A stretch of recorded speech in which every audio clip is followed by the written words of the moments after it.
Hello everyone, welcome back to yet another political episode.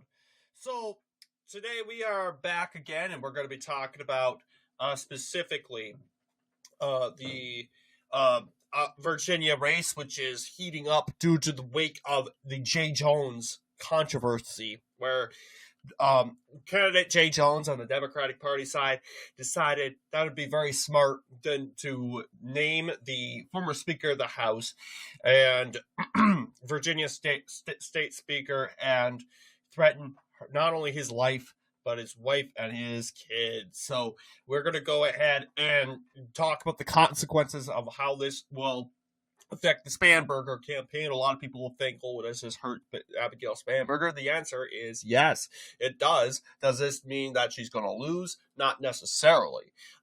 She can still win, but it will probably not be as much as what you would think it would be in the initial poll results. And out of everything, you would probably see Winsome Shears overperform a little bit, but not really an extraordinary amount. But so we're going to go ahead and talk about the consequences of this race, because a lot of people don't realize Abigail Spanberger has a lot on her plate. She has a good race to run on. Yes, she has a good platform. She is the candidate of change.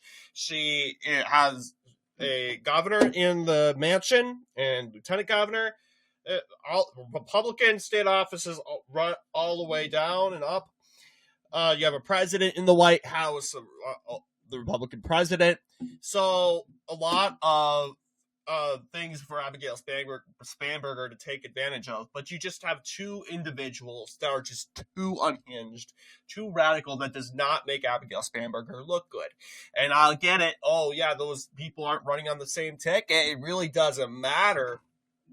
I would say this is more like a backwards cocktail effect, where you would possibly, now obviously I want to make it myself very clear, Spanberger's probably going to pull this off, but by the margin that the polls were originally saying, I don't think so. I really don't think so.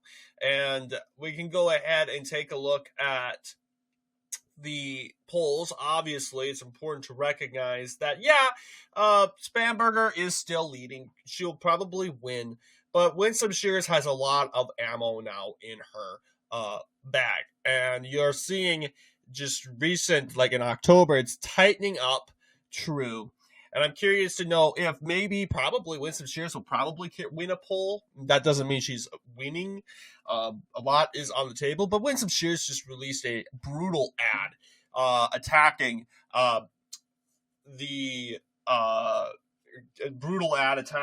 Abigail Spanberger for her complacency, because Abigail Spanberger is trying to save face. She goes, oh, I talked to Jay about this. Oh, this isn't acceptable, blah, blah, blah, blah. No accountability, no consequences whatsoever.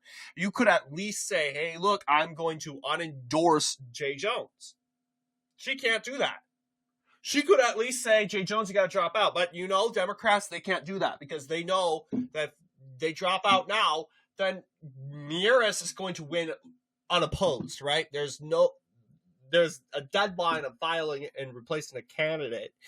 And it's just, maybe they can find a write-in movement or something like that. But the race is pretty much sealed for Meares, and it looks like it's sealed for Meares whatsoever. But Democrats rather try to pull it off, and it's not making it look good. So let's go ahead and check out this brutal Winsome Earl Shears ad attacking the Democratic gubernatorial candidate Abigail Spanberger for her complacency, for her lax ego when it comes to condemning the heinous domestic terrorist texts that were sent by Jay Jones. We start with breaking news from the campaign trail. Jay Jones is under fire tonight. Jay Jones is under fire. Jay Jones is under fire after messages he sent in 2022 saying former Virginia House Speaker Todd Gilbert should be shot. I'm excited about this ticket. It's been great to be out on the campaign trail with Jay Jones. said Gilbert's wife could watch her own child die in her arms so that Gilbert might reconsider his political views. We deserve an attorney general who will stand up for the people of Virginia. Jones said, quote, Gilbert, Hitler, and Pol Pot. Gilbert gets 2 bullets to the head. Let your rage fuel you. Jones doubled down, saying, quote, do I think Todd and Jennifer are evil and that they're breeding little fascists? Yes. How can Virginians trust a man who said something so horrific, so callously? Only when people feel pain personally do they move on policy. So, yeah, that is a brutal ad by Winsome Earl Shears. I have to tell you, a lot of you guys, you people think that Winsome Shears is weak and all that stuff. I beg to differ. I mean, I understand a lot of people don't like her. You know, she's the big establishment candidate. I mean, you got to be honest. You know, she's useful in Virginia. Now, does she appeal to the average rural Republican voter? No. And that's an issue. But, you know, when it's stuff like this that makes her more popular amongst these crowd. Okay? And she knows how to she gives good gotcha questions. She's a very, very smart woman. And I'm like, yeah, I mean, and I know a lot of people are saying we want Jason Mraz to run for governor. Well, we don't throw away your cards all at once. Give Earl Shears a shot, and if she fails, okay, try Mraz in 2029. That's just how it goes. So, obviously, we do have a pretty big, very close race. And the reason why this big ad dropped, because Democrats are now reaffirming their position to rally behind Jay Jones. And I'm just saying, is that the smartest decision? No, it's not. You gotta be on crack to actually back this guy up. You know, and we know why and we know I'm not surprised. I'm really not surprised. Because let's be honest. These Democrats aren't in it to lose it. Okay? They could save their reputation by denouncing Jay Jones. Saying, you know, we're going to sit this one out in the Attorney General. We blew it so badly, we deserve not to hold this office. Guess what? The respect for the Democratic Party would soar after that. Because for once, Democrats are humble. For once, Democrats are showing that they are humble and that they don't deserve everything in the world. But are they doing that right now? No, they're not. Look, Democrats, you're likely going to win the governor's mansion. I have a hard time thinking the lieutenant governor is going to win. Are you kidding me? And a lot of people think, Ghazala Hashmi is going to pull this one off. Well, I don't know. I don't know what to think because I am looking at Ghazala Hashmi and I'm looking at her radical policies and they are not popular. And you can see it in the polls. Look, you have John Reed winning a poll. And in the latest polls, yeah, they're neck and neck. Ghazala Hashmi hasn't even win over 50% in any of these polls. And you're telling me she's probably going to win? Yeah, if I were to say who do you think would win? I think it would be Ghazala Hashmi, mainly because of the influences and the cocktails delivered by Abigail Spanberger. But Ghazala Hashmi, you think she can do it alone? No, she can't. No, she can't. She is a radical leftist. She is a Zoran Mandani female version. Okay, a female brat version of Zoran Mandani. If not brat at all. This is absolutely ridiculous. And John Reed, put into context and put into proper perspective, he's a guy with a scandal.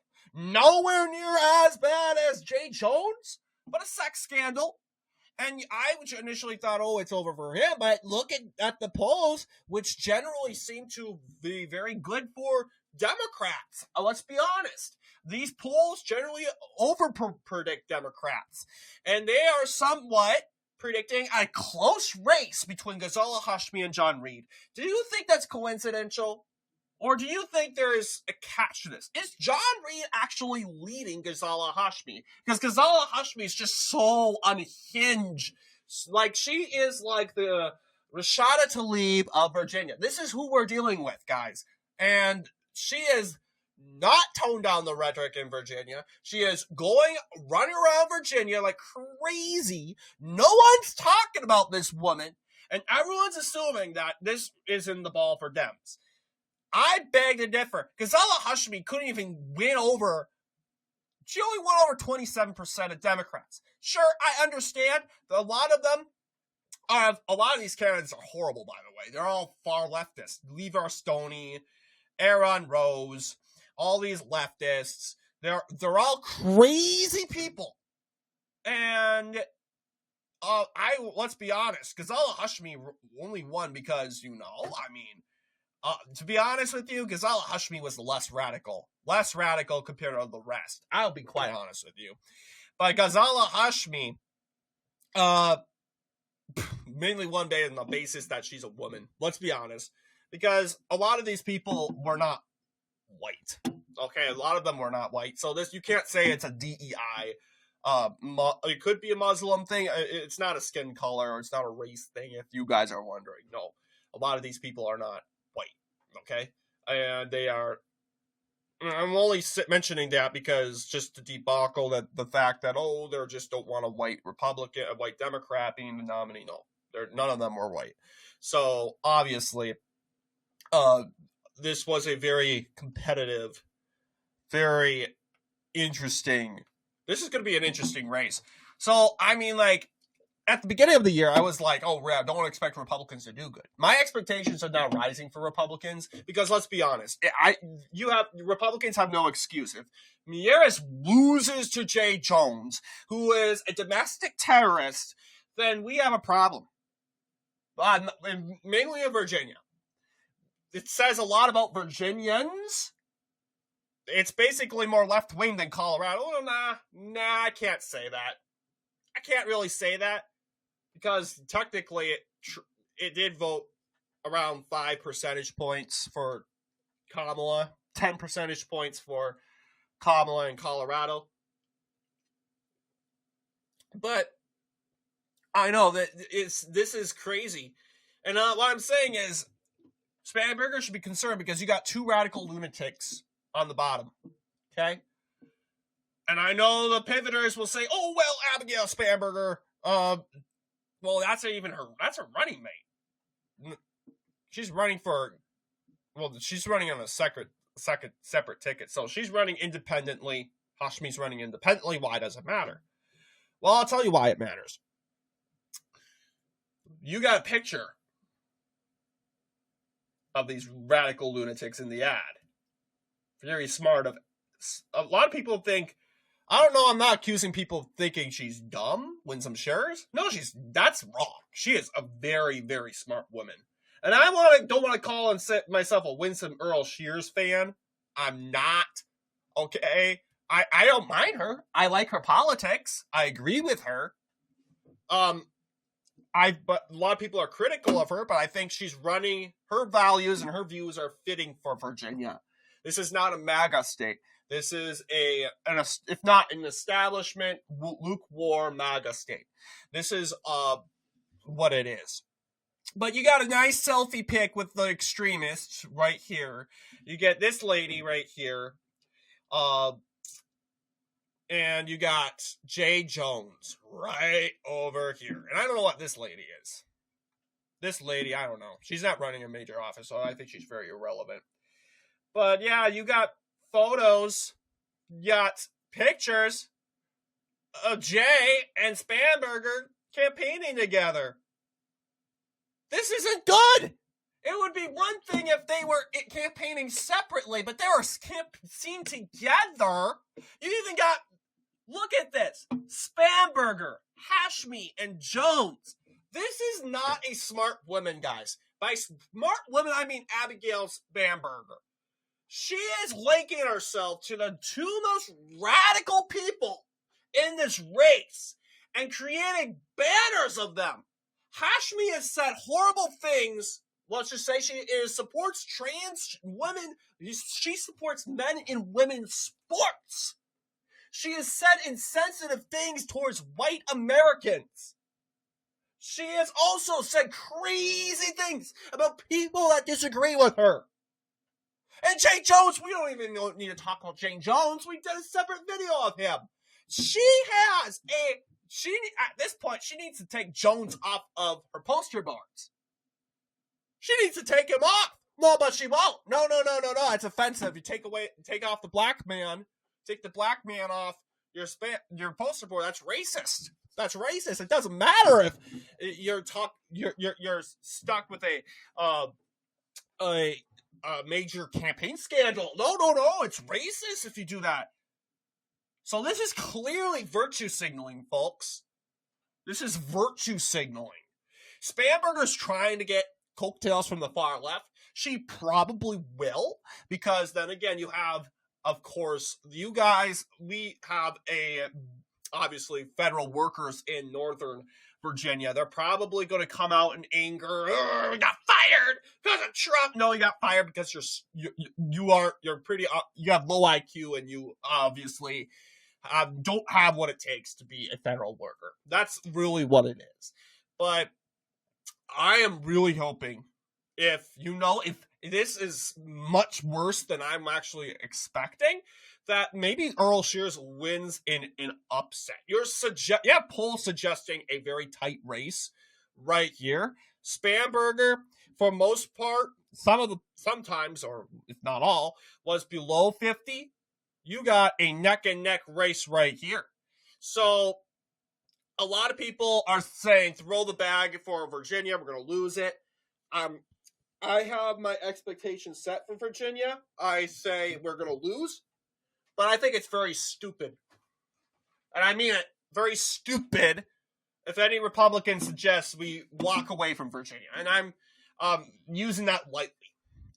And we're going to have to see. In average, Abigail Spamberger is going to go below 50% in Wikipedia. This is very good for Earl Shears. We're going to see how that goes. But before we end the video, we should probably do an updated prediction. Because ever since the scandal, I probably will have to do a whole new video. A whole new video regards to not video, but a whole new series of posts doing a prediction, because this race last week, it's not looking like it was last week. A very different race. And I kind of felt it would be like that because it's an October surprise, but I think counties like Chamberlain or whatever this county is below Richfield, possibly very competitive. But let's go ahead and pull up the county predictions. And I do think that Earl Shears will overperform Trump. I know Red Eagle and Real American, they disagree with me. I respect that. But I think at this point, Virginia, they will vote very hardline Democratic in federal races and even in the Senate race. But in state-run races, they have their own political party, their own politics. I think it's going to be much closer this time. This does not mean that they prefer Earl Shears over Trump at all. It's just different climate and different type of race. So I think I'm my own person. I believe that, Earl Shears will lose by 4 points. And how that's going to work, let's go ahead and pull up Jackson Jude. We can actually use the Virginia map here. Nope, this is West Virginia. But yeah, you have a close racing for Virginia Beach.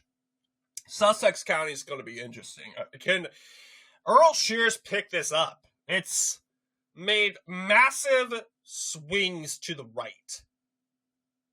7.5 swing to the right. I think she can pick it up. I do not know. But I have no real proof yet. I don't know. I just haven't seen this. I think she'd probably pick it up. I'm not sure.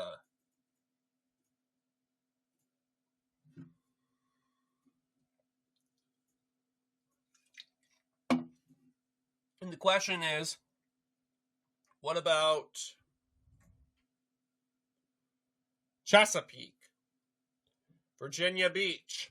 Those counties, those cities, quote unquote, I'm going to wait on.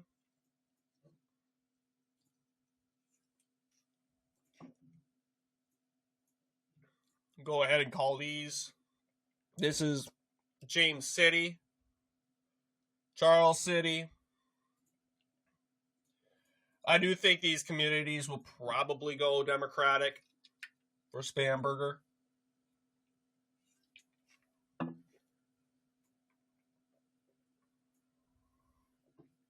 And Northern Virginia, obviously, will be pretty Democratic. That's probably what's going to help her, Spamberger, get her to victory. Northern Virginia is probably what's... And if we're winning Northern Virginia, that's amazing. But I have a hard time thinking that's going to be the case. Northampton County tends to be more Republican in state elections. But I'm not so sure it will go for Earl Shears this time around. So we'll wait on that. We'll go ahead and call these Virginia counties.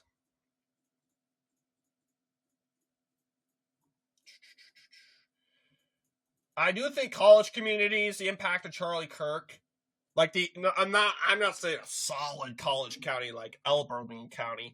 I'm talking about counties like maybe Prince Edward and Montgomery counties. They will go for Shears.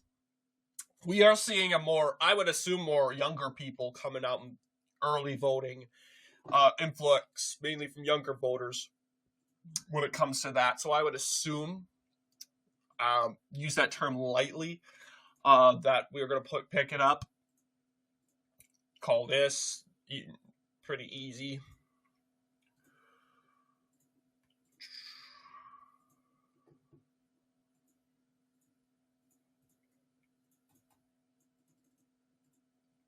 And Lynchburg will be called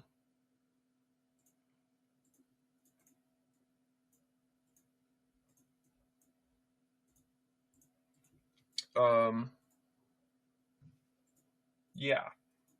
Go ahead and call these communities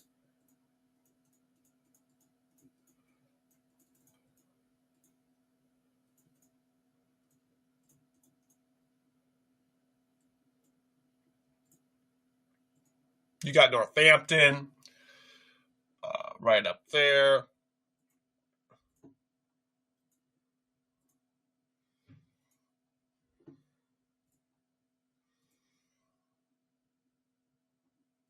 Now we just have a couple counties. Oh yeah, we called Virginia all these counties yet. No, we're not ready yet to call those.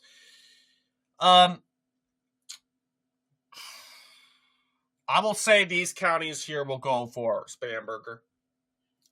And this is your prediction. And we'll say Stafford will go for Earl Shears. But this is my prediction for the gubernatorial race so far. I'm not so comfortable about Sussex County yet.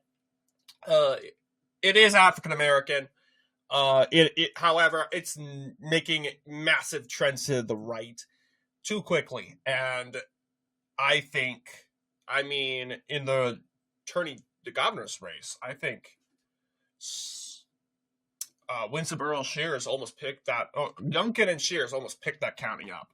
It's making massive trends, and it used to be pretty solid during the 2020 race, if not a full Democratic stronghold during the Clinton era. Yeah, it's making massive trends. Every year, it seems, they are losing from 2012 and onward. And I think it's personally a matter of time. I think it's going to be flipping red this time. But this is kind of what I think this race is going to look like. So what do you guys think in regards to this video? Let me know down below. Wait, hang on. Made a mistake. This county, that's a Republican county. Okay. Never mind. Okay, what do you guys think in regards to this video? Let me know down below. And as always, I'll see you all in the next political episode.